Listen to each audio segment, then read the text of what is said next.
നമുക്ക് ബാലിന്റെയും ഗോമതിയുടെയും അടുത്ത ആഴ്ചയിലെ നല്ലൊരു വിശേഷം കേട്ടാലോ? അതിനു മുമ്പായി ആദ്യമായി കാണുന്നവരുണ്ടെങ്കിൽ ചാനൽ ഇഷ്ടപ്പെട്ട ഒന്ന് സബ്സ്ക്രൈബ് ചെയ്യാൻ മറക്കരുത്. വീഡിയോ ഇഷ്ടപ്പെടുവാണെങ്കിൽ ലൈക്ക് ചെയ്യാനും നിങ്ങളുടെ വിലയേറിയ അഭിപ്രായങ്ങളൊക്കെ രേഖപ്പെടുത്താനും മറക്കരുത് കേട്ടോ. അങ്ങനെ അടുത്ത ആഴ്ചത്തെ വിശേഷം നമ്മൾ കാണുന്നത് ധർമ്മന്റെ കല്യാണമാണ്. കഴിഞ്ഞ ദിവസം തന്നെ നമ്മൾ കണ്ടു, ഒടുവില് ഉദയഭാനുവിനിട്ട് എടുത്തിട്ട് അടിക്കുന്നുണ്ട് ചെല്ലയും ഗുണ്ടകളും ചേർന്നിട്ട്. കാരണം കൃത്യസമയത്ത് പണം കൊടുക്കാന്ന് പറഞ്ഞിട്ട് ഉദയഭാനുവിന് കൊടുക്കാൻ സാധിച്ചില്ല. കാരണം നന്ദൻ കയറി ഇടപെട്ടിട്ടുണ്ടായിരുന്നു.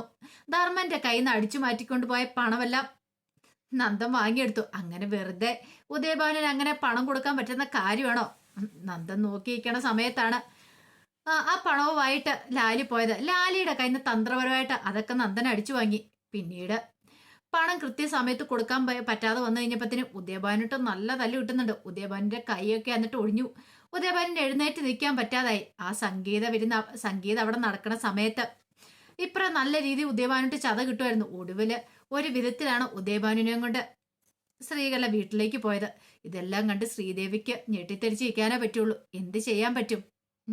ഇരുട്ടത്ത് കിട്ടിയ അടി വെളിച്ചത്ത് മിണ്ടാൻ പറ്റില്ലെന്ന് പറഞ്ഞൊരു അവസ്ഥയായിപ്പോയി. അങ്ങനെ സംഗീത കൂടി നല്ല പൈസ അടിച്ചു മാറ്റാന്ന് കരുതി വന്നിരുന്ന ഉദയഭാനുവിനും ശ്രീകലയ്ക്കും നല്ല പണിയാണ് കിട്ടിയത്.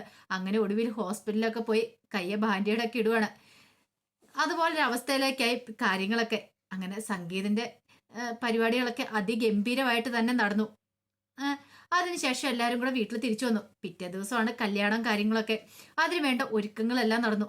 അതേ സമയത്ത് അനന്തനും അച്യുതനും ചില പ്ലാനുകളൊക്കെ നടത്തിയിട്ടുണ്ടായിരുന്നു. തന്ത്രപരമായിട്ടാണ് അവർ കാര്യങ്ങളൊക്കെ നീക്കിക്കൊണ്ടിരുന്നത്. അതൊന്നും പക്ഷെ ബാലനോ ആരുമായിട്ട് അറിയുന്നുണ്ടായിരുന്നില്ല. ഈ കല്യാണം മുടക്കാൻ വേണ്ടിയിട്ട് അവർ ചില തന്ത്രങ്ങളൊക്കെ മെനഞ്ഞിട്ടുണ്ടായിരുന്നു. അപ്പൊ എല്ലാത്തിനും സഹകരിച്ച് കൂടെ നിൽക്കുന്നുണ്ട്. എല്ലാവരും വിചാരിച്ചു അവർക്ക് എതിർപ്പൊന്നും ഇല്ല എന്നൊക്കെ വിചാരിച്ചായിരുന്നേ. പക്ഷെ അതൊന്നും ആയിരുന്നില്ല. ഈ കല്യാണം മുടക്കണം, ബാലം കൊണ്ടുവന്ന് വിവാഹം മുടക്കിയിട്ട് വേറെ വിവാഹം നടത്തണം ധർമ്മന് വേണ്ടിയിട്ട്. അതൊക്കെയായിരുന്നു അവരുടെ മനസ്സിലെ ഉദ്ദേശങ്ങളും കാര്യങ്ങളൊക്കെ. അതിനു വേണ്ടിയിട്ട് അവർ നന്നായിട്ട് പ്രയത്നിക്കുകയും ചെയ്തു. അങ്ങനെ പിറ്റേ ദിവസം എല്ലാവരും കാത്തിരുന്ന ദിവസമാണ്. സംഗീതന്റെ പിറ്റേ ദിവസം കല്യാണമാണ്. അപ്പൊ രാവിലെ തന്നെ ധർമ്മനെ എല്ലാവരും കൂടി ചേർന്ന് ഒരുക്കി. ധർമ്മം നല്ല സുന്ദരനായി. ഒടുവില് ബാലന്റെ ഗോമതിയുടെ എല്ലാവരുടെ അനുഗ്രഹമൊക്കെ വാങ്ങിച്ചാണ് മണ്ഡപത്തിലേക്ക് പോകുന്നത്. അപ്പൊ പോകുന്നതിന് മുമ്പ് തന്നെ ഇന്ദിരാമ്മയുടെ അടുത്തേന്ന് ഇന്ദിരാമ്മയുടെ അനുഗ്രഹം വാങ്ങിച്ചിട്ടുണ്ടായിരുന്നു. ഇന്ദിരാമ്മയെ നല്ല സന്തോഷത്തിലാ. അവരുടെ എല്ലാ അനുഗ്രഹം മേടിച്ചിട്ടാ ധർമ്മം പോരുന്നത് തന്നെ. ആ സമയം ഇന്ദിരാമ്മയ്ക്ക് ഒരേ ഒരു പ്രാർത്ഥന മാത്രമേ ഉണ്ടായിരുന്നുള്ളൂ. ഈ വിവാഹമെങ്കിലും മുടങ്ങാതെ നല്ല ഗംഭീരമായിട്ട് നടക്കണം. അതുപോലെ തന്നെ ബാലനും ഭയങ്കര സന്തോഷത്തിലായിരുന്നു. അതോടൊപ്പം തന്നെ നന്ദൻ ഉണ്ടായിരുന്നു. എന്തിനു വേദിനും ഓടിച്ചാടി നടക്കുന്ന ഒരാളായിരുന്നു നന്ദന്. നന്ദൻ എന്ന് പറഞ്ഞാൽ ഭഗവാൻ കൃഷ്ണനാണ് അവിടെ വന്നിരിക്കണേ. അത് ഈ പറയുന്ന ബാലനും ആർക്കും അറിയത്തുണ്ടായിരുന്നില്ല. അപ്പൊ ഇവന്റ് മാനേജ്മെന്റിന്റെ ആളാന്നും പറഞ്ഞിട്ട് ധർമ്മനെല്ലാം നന്ദൻ അങ്ങോട്ടേക്ക് വന്നിരുന്നേ. എല്ലാ കാര്യങ്ങളും ഓടി നടന്ന് ചെയ്യുന്ന എല്ലാം നന്ദനായിരുന്നു. അതുകൊണ്ടാണ് ധർമ്മന്റെ കയ്യിലിടുന്ന പണം നഷ്ടപ്പെടാതെ ധർമ്മന് തന്നെ തിരികെ കിട്ടിയത്. അല്ലായിരുന്നെങ്കിൽ അത് ഉദയഭാനു അടിച്ചോണ്ട് പോയേനും. പക്ഷെ കല്യാണത്തിനെന്ന് എല്ലാവരും സന്തോഷത്തിലായിരുന്നെങ്കിലും ശ്രീദേവിയുടെ നെഞ്ചു മാത്രം നീറുമായിരുന്നു. കാരണം അന്ന് കയറുന്ന വണ്ടി ശ്രീദേവി തന്റെ ബാഗ് എടുത്തു വെച്ചു. തിരിച്ച് വീട്ടിലേക്ക് വരണ്ടെന്നാണ് ആനന്ദ് പറഞ്ഞിരിക്കുന്നത്. അതുകൊണ്ട് കല്യാണം കഴിഞ്ഞ് ആ വഴി പൊയ്ക്കണം. അപ്പൊ കല്യാണത്തിരക്കിന്റെ സമയത്ത് ആരും പ്രത്യേകിച്ച് ശ്രദ്ധിക്കാനൊന്നും പോകുന്നില്ല. വീട്ടിൽ വന്നു കഴിഞ്ഞിട്ടുണ്ടെങ്കിൽ പിന്നെ പോകുമ്പോൾ ചോദ്യമായി പറച്ചിലായി നൂറ് കാര്യങ്ങളൊക്കെ ആയി. അപ്പൊ അതുകൊണ്ട് വീട്ടിലേക്ക് വരാതെ അവിടുന്ന് പോയിക്കോണമെന്നാ പറഞ്ഞിരിക്കുന്നത്. അങ്ങനെ ശ്രീദേവി നല്ല ടെൻഷനിലായിരുന്നു. ശ്രീദേവിയുടെ നെഞ്ച് പടഞ്ഞുകൊണ്ടിരുന്നു. ഇന്നും കൂടെ തനിക്ക് ആ വീട്ടിലുള്ള സ്ഥാനമുള്ളൂ, അതോടുകൂടി തീർന്നു. അങ്ങനെ നെഞ്ചു പടയ്ക്കുന്ന വേദനയോട് കൂടിയിട്ടാണ് ശ്രീദേവിയും വീട് വിട്ട് ഇറങ്ങുന്നത്. തനിക്കിനി ഈ വീട്ടിലേക്ക് ഒരിക്കലും കാലെടുത്ത് കുത്താൻ പറ്റില്ല. താൻ ഇവിടുന്ന് ഇറങ്ങുന്നതോട് കൂടിയിട്ട് മാമന്റെ കല്യാണം കഴിയുന്നതോടുകൂടി ആനന്ദേട്ടൻ എല്ലാ കാര്യങ്ങളും വിളിച്ചു പറയും. എപ്പൊ എന്ത് ചെയ്യണം എന്നറിയത്തില്ലാത്തൊരു ഇതിലേക്ക് കാര്യങ്ങളൊക്കെ പോവാണ്. വല്ലാത്തൊരു ടെൻഷനായിപ്പോയി ശ്രീദേവിക്കും. അങ്ങനെ എല്ലാരും കൂടെ ഓഡിറ്റോറിയത്തിലേക്ക് വന്നു. ഈ സമയത്ത് ഉദയഭാനിന്റെ കൈയൊക്കെ ബാൻഡേജ് ചെയ്തിരിക്കുമല്ലേ. ഉദയഭാനും ശ്രീകലയും കൂടെ വന്നു കഴിഞ്ഞപ്പം മിത്രയും മീനാക്ഷിയൊക്കെ ഇത് കണ്ടു. പെട്ടെന്ന് മിത്രയൊക്കെ ചെന്നിട്ട് അല്ല എന്തു പറ്റി ഞങ്ങളെ കൈക്ക് ഇത് എന്ത് പറ്റിയെന്ന് ചോദിക്കുക. ആ സമയത്ത് ഉദയഭാനു പറഞ്ഞു എന്ത് ചെയ്യാനാ, കാലിന്ന് ചെറുതായിട്ട് സ്ലിപ്പായി വീണാന്ന് പറഞ്ഞു. ആ സമയത്ത് അങ്ങോട്ട് വന്നിട്ട് ശ്രീദേവി രൂക്ഷമായിട്ടൊന്ന് നോക്കി. കാരണം ശ്രീദേവിക്ക് അറിയാലോ കാര്യങ്ങൾ സത്യാവസ്ഥ എന്താന്ന്. പണം കൊടുക്കാതെ ഒന്നിഞ്ഞിപ്പോ ചെല്ലയെ എടുത്തിട്ട് പെരുമാറിയതാന്നുള്ള കാര്യം. അപ്പോഴേക്കും മീനാക്ഷി പറഞ്ഞു അല്ല ഇന്നലെ ഒരു പ്രശ്നമില്ലായിരുന്നല്ലോ അങ്ങളെ. എന്ത് ചെയ്യാനാ, ഇവിടുന്ന് വീട്ടിൽ ചെന്ന് കഴിഞ്ഞപ്പോഴത്തേനും ഉണ്ടായ സംഭവങ്ങളോ ഇതൊക്കെ എന്ന് പറഞ്ഞിങ്ങനെ ഒഴിഞ്ഞു മാറാൻ ശ്രമിച്ചു. കുറച്ചു നേരം കഴിഞ്ഞപ്പോഴത്തേനും വധുവിന്റെ വീട്ടുകാർ വന്നു. വധുവിനെയും കൂട്ടരെ ബാലിനും എല്ലാവരും കൂടെ ക്ഷണിച്ചു. അങ്ങനെ എല്ലാവരെയും ക്ഷണിച്ചിരുത്തി കാര്യങ്ങളൊക്കെ നല്ല രീതിയിൽ തന്നെ മുന്നോട്ട് പോവാണ്. ഈ സമയത്ത് ഗോമതിക്കൊക്കെ നെഞ്ചിടിപ്പ ദൈവമേ ഈ കല്യാണം നടന്നാൽ മതിയായിരുന്നു. കാരണം ഇനി ഈ വിവാഹം കൂടെ മുടങ്ങിയിട്ടുണ്ടെങ്കിൽ ബാലനൊരു കാര്യം പറഞ്ഞിട്ടുണ്ട്, നിനക്ക് വേണ്ടി ഞാൻ ഇനി വേറൊരു കല്യാണം ആലോചിക്കില്ല ധർമ്മ. ഈ വിവാഹം മുടങ്ങിയിട്ടുണ്ടെങ്കിൽ അത് ബാലൻ പറഞ്ഞ സത്യം തന്നെയായിരുന്നു. ധർമ്മന് വാക്ക് കൊടുത്തിരിക്കുന്ന. അപ്പൊ ഈ വിവാഹം മുടങ്ങില്ല എന്നൊരു ചിന്ത എല്ലാവരുടെ മനസ്സിലുണ്ടായിരുന്നു. ഇതുവരെ കാര്യങ്ങളൊക്കെ നല്ല ഭംഗിക്കാ നടന്നേ. അങ്ങനെ കുറെ സമയം കഴിഞ്ഞപ്പം മുഹൂർത്തത്തിന് സമയമായി കഴിഞ്ഞപ്പം ആദ്യം ചെറുക്കനെ മണ്ഡപത്തിലേക്ക് ഏറ്റെടുത്തി. അതിനുശേഷം പെണ്ണിനെ വിളിക്കുകയാണ്. അങ്ങനെ പെണ്ണ് വന്നു. പെണ്ണൊക്കെ വന്നിരുന്നു. പിന്നെ പൂജാരി വന്ന് ഓരോ കർമ്മങ്ങളൊക്കെ ചെയ്യുന്ന സമയത്ത് എല്ലാത്തിനും മുൻപന്തിയിൽ തന്നെ അനന്തനും അച്യുതനും അവരൊക്കെ ഉണ്ടായിരുന്നു. അപ്പൊ കൃഷ്ണമംഗലംകാരും ദേവമംഗലംകാരും എല്ലാവരും ഒരുമിച്ചുണ്ടായിരുന്നു. അങ്ങനെ എല്ലാവരും കൂടെ സന്തോഷത്തോടു കൂടിയിട്ടാണ് കല്യാണമൊക്കെ നടത്തുന്നത്. അങ്ങനെ കല്യാണം നടത്താനായിട്ട് അവരിയ്ക്കും. അപ്പം താലി എടുത്ത് മുഹൂർത്ത സമയമായി കഴിഞ്ഞപ്പോഴത്തേനും താലിയൊക്കെ എടുത്തു കൊടുത്തു. താലി കെട്ടാൻ തുടങ്ങി കഴിഞ്ഞപ്പോഴത്തേനുമാണ് ഒരു സ്ത്രീ ഒരു മകനെയും കൂട്ടിക്കൊണ്ട് അങ്ങോട്ടേക്ക് വരുന്നേ.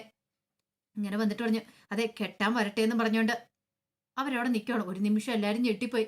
എല്ലാവരും കൂടെ നോക്കി കഴിഞ്ഞപ്പോഴത്തേനും അവര് പറഞ്ഞു, ദേ ഈ കല്യാണം നടക്കാൻ പാടില്ല, ഈ കുഞ്ഞിന്റെ അച്ഛനാ ധർമ്മൻ എന്നൊക്കെ പറഞ്ഞു. ധർമ്മൻ ഞെട്ടിപ്പോയി. ഒരിക്കലും പ്രതീക്ഷ കാര്യമായിരുന്നല്ലത് ഇങ്ങനൊരു സംഭവം. ഇതെങ്ങനെ ധർമ്മന് പോലും അറിയത്തില്ല, ആ സ്ത്രീ ഏതാന്നും ആ കുഞ്ഞേതാന്നും പോലും അറിയത്തില്ല. എന്റെ കുഞ്ഞിന്റെ അച്ഛനാ ഇയാള്. എന്നിട്ട് ഇയാൾ അത് മറച്ചു വെച്ചിട്ട് വേറെ വിവാഹം കഴിക്കാൻ പോകുന്നത്, ഇതിന് ഞാൻ സമ്മതിക്കില്ല എന്നൊക്കെ പറഞ്ഞു. ഒരു നിമിഷം പെണ്ണിന്റെ വീട്ടുകാരൊക്കെ ഞെട്ടിപ്പോയി. അവരും ഒട്ടും പ്രതീക്ഷിച്ചില്ല ഇതെന്താ സംഭവം എന്ന് അവർക്കും മനസ്സിലായില്ല. അപ്പോഴേക്കും അവര് ബാലിനെ നോക്കി ബാലിനോട് കാര്യങ്ങളൊക്കെ ചോദിച്ചു. ബാലൻ പറഞ്ഞു, ഏയ് അങ്ങനെയൊന്നുമില്ല, ഇവര് വെറുതെ പറയുന്നാന്ന് പറയാണ്. ധർമ്മനോട് ചോദിച്ചപ്പോൾ ധർമ്മൻ പറഞ്ഞു, എനിക്കറിയത്തില്ല, എനിക്ക് അവനെ അറിയത്തു പോലും ഇല്ല എന്ന് പറയണം.